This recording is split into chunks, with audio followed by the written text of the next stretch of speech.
नमस्कार दोस्तों, स्वागत है आपका मोटिवेशनल मंत्रा, जहां हम आपको सुनाते हैं प्रेरणादायक कहानियां जो न केवल आपके दिल को छू जाएंगी बल्कि आपकी सोच को भी बदल देंगी। आज हम लेकर आए हैं एक ऐसी कहानी जो सवाल उठाती है, ज़्यादा पाप क्या सच में इंसान की लालच और धोखा ही उसे पतन की ओर ले जाता है?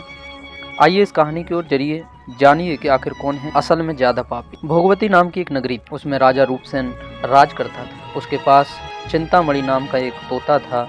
एक दिन राजा ने उससे पूछा, हमारा विवाह किसके साथ? तोता ने कहा, मगध देश के राजा की बेटी चंद्रावती के। राजा ने ज्योतिषी को बुलाकर पूछा तो उसने भी यही। उधर मगध देश की राजकन्या के पास एक मैना, उसका नाम था मदन मंजरी। एक दिन राजकन्या ने उससे पूछा कि मेरा विवाह किसके साथ होगा?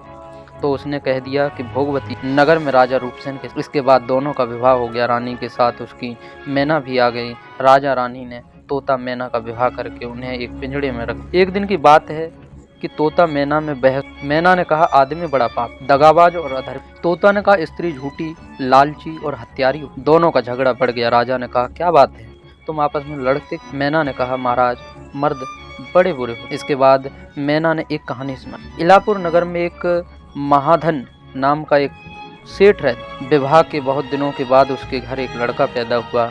सेठ ने उसका बड़ी अच्छी तरह से लालन पालन किया, पर लड़का बड़ा होकर जुआ।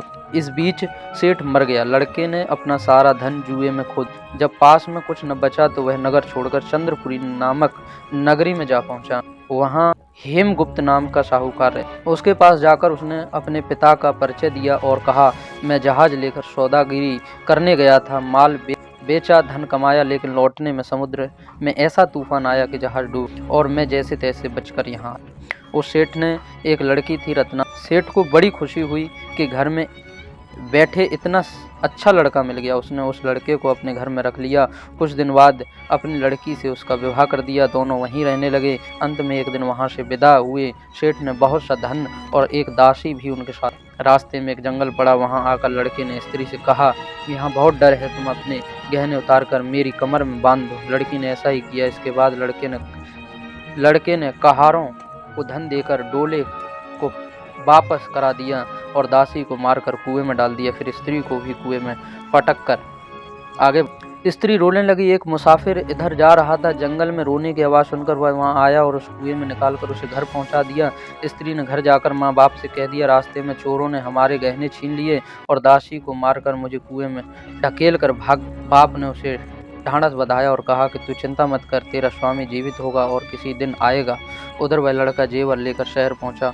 उसे तो जुए की लत लग थी। वह सारे गहने जुए में हार गया। उसकी बुरी हालत हुई तो वह यह बहाना बना करके उसको लड़का हुआ है फिर अपनी ससुराल चला। वहां पहुंचते ही उसने सबसे पहले अपनी स्त्री मिली। वह बड़ी खुश हुई। उसने पति से कहा, आप कोई चिंता न करें, मैं यहाँ आकर दूसरी ही बात कही है, जो कहा था वह आपने बता दी।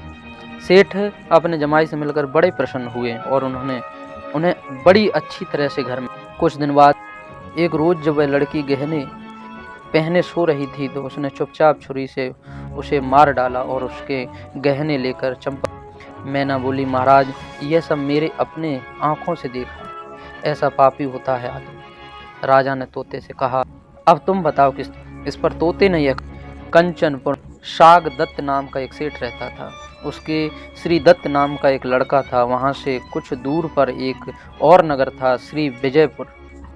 उसमें सोमदत्त नाम का सेठ रहता था। उसकी एक लड़की थी, वह श्री दत्त को ब्याही थी। ब्याह के बाद श्री दत्त व्यापार करने परदेश चला गया। 12 वर्ष हो गए और वह न आया तो जयश्री व्याकुल होने लगी। एक दिन वह अपनी अटारी पर खड़ी थी कि एक आदमी उसे दिखाई दिया। उसे देखते ही वह उस पर मोहित हो गई और उसे अपनी सखी से घर बुलवा लिया। रात होते हुए सखी को घर चली जाती और रात भर वहाँ रहकर दिन निकलने से पहले ही लौट आती। इस तरह बहुत दिन बीत गए। इस बीच एक दिन उसका पति परदेश से लौट आया। स्त्री बड़ी दुखी हुई। अब वह क्या करे? पति हारा थका था। जल्दी ही उसकी आंख लग गई। स्त्री उठकर अपने दोस्त के पास चल दी।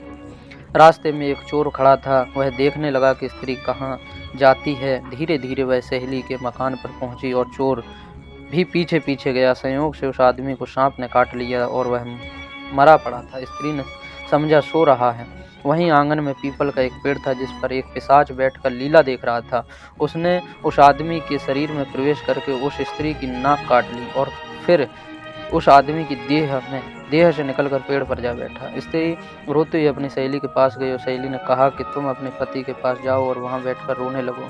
कोई पूछे तो कह देना कि पति ने नाक काट ली। उसने ऐसा ही किया। उसका रोना सुनकर लोग इकट्ठे हो गए। आदमी जाग उठा। उसे सारा हाल मालूम हुआ तो वह बड़ा दुखी हुआ। लड़की के बाप को कोतवाल को खबर दे दी। कोतवाल उन सबको राजा के पास ले गया। लड़की की हालत देखकर राजा को बड़ा गुस्सा आया। उसने कहा, इस आदमी को सूली पर लटका दो। वह चोर वहां खड़ा था। जब उसने देखा कि वह बेकसूर आदमी को सूली पर लटकाया जा रहा है तो उसने राजा के सामने जाकर वह हाल सच सच बता दिया। बोला, अगर मेरी बात का विश्वास न हो तो जाकर देख लीजिए, उस आदमी के मुंह में स्त्री की नाक है। राजा ने दिखाया तो बात सच निकली। इतना कहकर तोता बोला, हे राजा, स्त्री ऐसी होती है। राजा ने उस स्त्री का सिर मुड़वा कर गधे पर चढ़ाकर नगर में घुमाया और शहर के बाहर छुड़वा दिया। यह कहानी सुनकर बेताल बोला, राजा बताओ कि दोनों में ज्यादा पापी कौन है। राजा ने कहा, स्त्री। बेताल ने पूछा, कैसे। राजा ने कहा, मर्द कैसा ही दुष्ट हो, उसे धर्म का थोड़ा बहुत विचार रहता ही है, स्त्री को नहीं रहता, इसलिए वह अधिक पापी है। राजा को इतना कहते ही बेताल फिर से पेड़ पर जा लटका। राजा लौट कर गया और फिर उसे पकड़ कर लाया। रास्ते में बेताल ने 5